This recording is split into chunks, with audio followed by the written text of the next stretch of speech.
Hey, yo, what is good, everybody? My frames are probably gonna be dropping, so it's gonna be a little.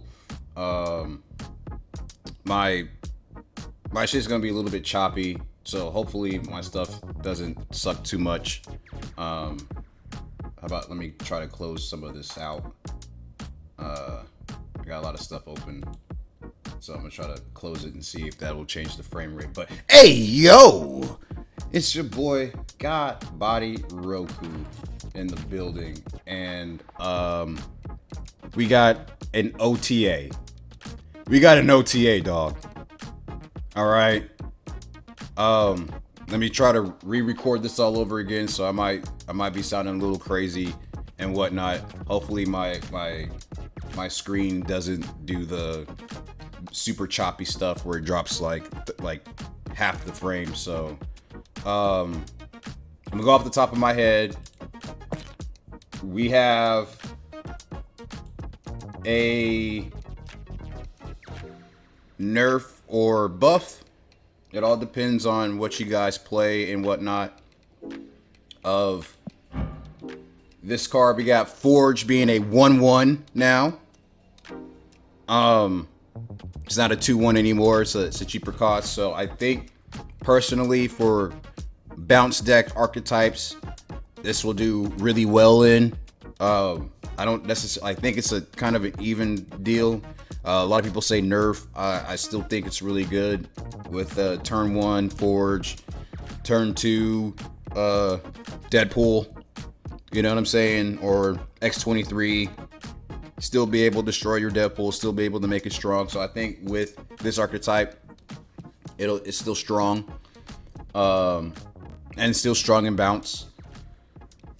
Still a great card. I still think it's a decent card. It's fitting in. It's a really great one drop now. I personally think it's a buff. You know, other people will say it's a nerf. I personally think it's a buff. So that's pretty decent. As we scroll through, what else? I can think off the top of my head. We got a Black Widow. We have a Black Widow buff. Not to the card's ability or anything like that. But we got to the Widow's Bite. Instead of being at a 0/0, it's a 0/1 costing card. Now I stated before that it's gonna be that Man Thing was okay and that you shouldn't purchase it, but I think now it'll make negative cards better. So I think personally you could probably make that jump if you want to. Widow's Bite junk Man Thing decks will be pretty decent. Pretty good. This is what I'm not the most excited about, but it's still a good buff. It's still relatively great. It's a pretty decent card. It's an annoying card, but it does work. One thing that I kind of expected to happen was some sort of thing that happened for this guy, Mobius. Nope. Didn't change shit. It's still gonna be the best fucking card, the best 4 Series 4 card of like all time. So Mobius is still gonna be prevalent in the meta. Nothing that's really changed per se. Still a good card. We moved to what else, Scott? Oh yeah. I also don't like this is a nerf, but I don't even think it's that big of a nerf for the card. I mean, check out my variants though. I don't think it's that necessarily that bad of a nerf that Shuri just got dropped to a 4/1. Not that bad. It's still strong. You know, you can still do a Shuri Nimrod lane. You can still do Shuri Red Skull. the Taskmaster, so Suri Sharon decks are still relatively strong. They didn't really matter. It don't matter. It don't matter. So 4-1, cool. Now everyone's gonna be like, oh, you can put this in negative decks and still don't matter, right? Because negative is with Mobius being out, it's still, you're not really gonna do much with it. So as long as Mobius is out, as long as you're able to protect it, it's no big deal, personally. So Shuri, like, it's okay. Not too big of a deal. It's all right. Not really much to say.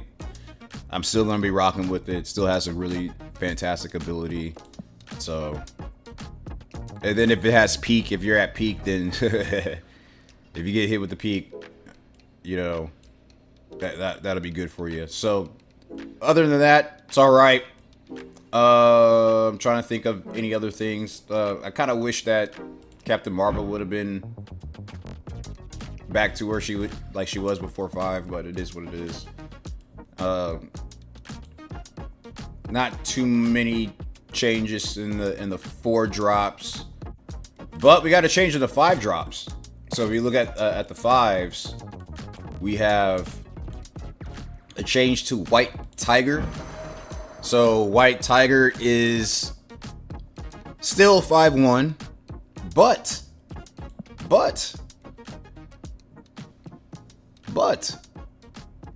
it's a 5-8 for the White Tiger Spirit.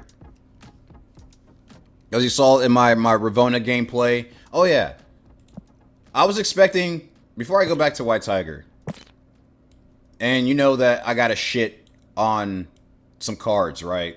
I got a shit on the most worthless fucking card.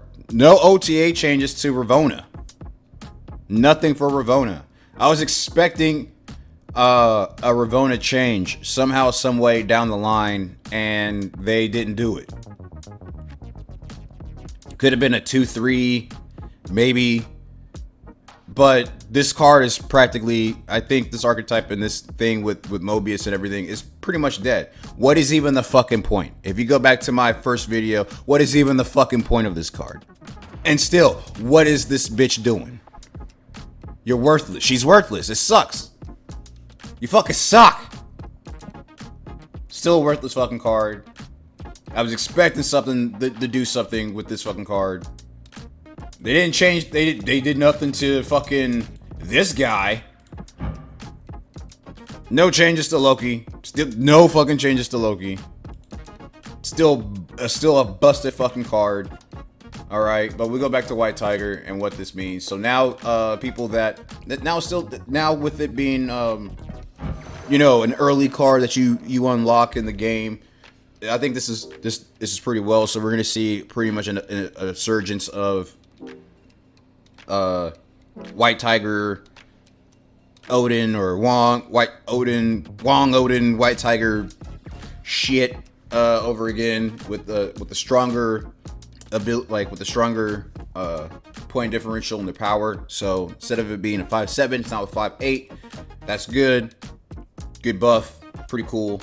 Still underneath the Shang-Chi range, but I think now actually if we have, well, I don't think anybody plays like Cerebro 8, so it's not gonna be that big of a deal. Still pretty decently, but it can still get hit with Shang-Chi if you're like smart enough. If the person wants to buff with Patriot and stuff like that, you can catch it with the Shang-Chi. So I think Shang-Chi's and Cosmo should be a little bit more, will be more out there. But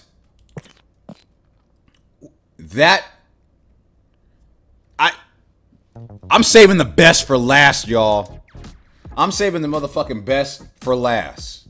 I'm saving the best for last. This fucking spoon-sucking, left-handed lunch lady cocksucker is finally nerfed. It had to be done. It was a thing that had to be done. Now I know you're thinking, it's a 6-3. It still has the same ability of it, of being able to destroy unrevealed cards, right? It don't matter, right? The only thing I could really see this being in that will make a big difference for Alioth is that it's now in the Cerebro in the Cerebro 3 archetype. So it's the ability of the card is still really fucking strong, but it just can't be fit into every fucking thing that we know to mankind. Like, it just happened to be the card that was just there. It had a 65 win percentage when played. So all the people that were, oh, get good. Hey, shut up, ashtray, you fucking mop. Like, when it has a 65 win rate, it was too much. Out of it being in the top 3 cards, America Chavez, Jeff, and then Alioth, and you're a Series 5 card, and you're in the top 3, and you're in the top 2 of 6 costing cards, it's a fucking problem. I don't care what anybody says. Oh, you can just do this and this and this. Yeah, I can do this and this and this and still be able to put this motherfucker in shit. It's still a really good card. But we finally got a fucking nerf on this card. And I hope it's enough to kill it, because I don't know, when Enchantress was a 4-6, everybody was running Enchantress and stuff, and then it dropped to back to a 4-5, and then it just pretty much, you didn't really see much of it. Luke Cage was a 2-1 before, and then they made it a 2-2. So now with the recent meta and everything, and everybody's trying to protect it, with Shadow King being a 2-3 now, being able to reduce power now with Luke Cage just being way more prevalent in the game. So we're gonna be seeing a lot of different style of decks and cards for Alioth, but as long as you're able to win like 2 lanes and they try to play Alioth to ruin one of your plays or whatever, you still kind of relatively have a chance. But this will be, I think, paired more with like Jeff and being able to move and then make Alioth a little bit stronger. But they actually have to try now. You can't just like play it and expect to win. I think the percentage of it will drop. The win percentage will drop a little bit. It's still a decent card. It's still, with it being a 6-5, it was just fucking insane. Okay, but it's still a good card. With only a few decks being able to play around it and play against it. But now we'll probably see an uptick of Cerebro. We're probably going to be seeing a lot of Cerebro being played, Cerebro 3 being played with Mobius and now Alioth. It's just gonna, I don't know. We'll see. But I'm really happy with this change. For everybody that was fucking telling me to get good, hey, fuck yourself. Eat my black ass. So that's all I gotta say. It's me, God Body Roku. And I will want to know what you guys feel about this recent OTA patch and what's happening, what's gonna happen with the meta and the shift. So all the people that told me, hey, just get good, hey, go fuck yourself, dummy. Yeah. Leave your comments, likes, dislikes. I don't care. Just sub to your boy. I'm on my way to 100 subscribers, man. I'm really happy for what this channel's been doing. Thank you guys. I appreciate it. Let's go.